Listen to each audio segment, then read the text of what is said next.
హరి ఓం శ్రీ గురుభ్యో నమః. శ్రీకృష్ణ పరమాత్మనే నమః. రెండో అధ్యాయం 69వ శ్లోకం. ఓం యా నిశా సర్వభూతానాం తస్యాం జాగర్తి సంయమే యస్యాం జాగ్రతి భూతాని సా నిశా పశ్యతో మునేః. అంటే పరమాత్మ ఇంతవరకు మనకు స్థితప్రజ్ఞని లక్షణాలు ఏమి అనేది రెండో అధ్యాయం 55వ శ్లోకం నుంచి, అంటే ప్రజహాతి యథా కామన్ అనే శ్లోకం నుంచి 68వ శ్లోకం తస్య ప్రజ్ఞ ప్రతిష్ఠిత వరకు స్థితప్రజ్ఞుల లక్షణాలు చెప్పాడు. ఈ స్థితప్రజ్ఞత వస్తే ఏ ఫలం దక్కుతుంది అని పరమాత్మ ఈ శ్లోకంలో చెప్తున్నాడు. ఏ స్థాయిలో ఉన్న సాధకుడికి అయినా సరైన విషయం అందించగలిగే గొప్ప శ్లోకం. ఈ శ్లోకంలో పరమాత్మ ఇలా చెప్తున్నాడు.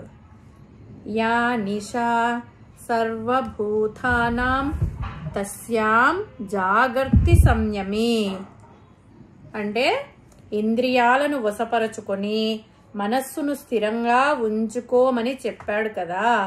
మిగతా వారికి రాత్రిగా ఉండేది, స్థితప్రజ్ఞునికి చక్కగా కనిపించేది ఏమిటి అంటే పరమాత్మ తత్వం.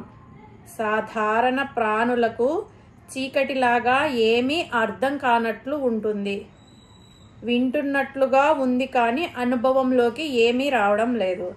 పట్టపగలు వెలుతురులో వస్తువులు చూచినట్టుగా స్థితప్రజ్ఞునికి రాత్రి కూడా పరమాత్మ తత్వం అర్థమవుతుంది. మునేహే పశ్యః. చెప్పింది చక్కగా అర్థం చేసుకున్నాడు. మననం చేసుకుని ధ్యాన బలం వలన పరమాత్మ స్వరూపాన్ని చక్కగా చూడగలుగుతున్నాడు. కాబట్టి ప్రాపంచిక విషయాల మీద ఏమాత్రం శ్రద్ధ లేకుండా ఆ ప్రాపంచిక విషయాలన్నీ చీకటిలో ఉన్నట్టుగా చూస్తున్నాడు. రాత్రిపూట చీకటిలో వస్తువులు ఎలా కనిపించవో అలాగే పగటిపూట సాధకునికి ఈ ప్రాపంచిక విషయాలు కనిపించవు అని పరమాత్మ ఈ శ్లోకంలో ఉపదేశించాడు. హరి ఓం తస్సత్. హరి ఓం శ్రీ గురుభ్యో నమః. శ్రీకృష్ణ పరమాత్మనే నమః. 2లో 70వ శ్లోకం. ఓం ఆపూర్యమానమచల ప్రతిష్టం సముద్రమాపః ప్రవిశంతి యద్వత్ తద్వత్ కామాయం ప్రవిశంతి సర్వే శశాంతిమాప్నోతి న కామకామే. అంటే పరమాత్మ ఏం చెప్తున్నాడంటే మనము కోరికలు కోరితే అది తీరితే పొంగిపోతాము, శాంతి ఆనందం వస్తాయి అనుకుంటాము. కానీ అది నిజమైన శాంతి కాదు అని పరమాత్మ చెప్తున్నాడు. ఎందుకంటే కోరిక తీరకపోతే వెంబడే అశాంతి వచ్చేస్తుంది, డీలా పడిపోతాము. కోరిక తీరితే పొంగిపోవడం, తీరకపోతే కుంగిపోవడం. ఇది శాంతి ఎలా అవుతుంది? శాంతి అంటే సమానమైన స్థితిలో ఉండడం. సమానమైన స్థితి అంటే చెరువులో నీరు ఎక్కువ చేరితే అది పొంగిపోతుంది, నీరు తగ్గితే ఎండిపోతుంది. అలా కాకుండా సముద్రం ఆపః ప్రవిశంతి యద్వత్. నదులన్నీ సముద్రంలో వచ్చి చేరిన సముద్రం పొంగిపోదు. ఈ నదులన్నీ రాకపోయినా ఎండిపోదు. ఎన్ని నదులు కలిసినా సరే అది అచలం, చలించదు. ప్రతిష్టం అది సమానంగానే ఉంటుంది.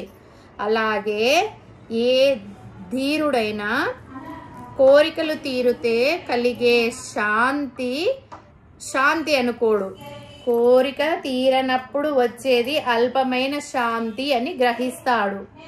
ఎవ్వరు స్థిరంగా ఉండగలుగుతారంటే పరమాత్మను హృదయాంతరాలలో నిలుపుకున్నవారు, పరమాత్మ ఆనంద స్వరూపాన్ని దర్శించగలిగిన వారు స్థిరంగా ఉండగలుగుతారు. సముద్రం స్థిరమైనది. తన ఉనికిని ఏ దశలోనూ కోల్పోదు అని పరమాత్మ ఉపదేశం చేశాడు. మనము శ్రద్ధగా దీనిని మనసుకు ఎక్కించుకుందాము. హరి ఓం తత్సత్.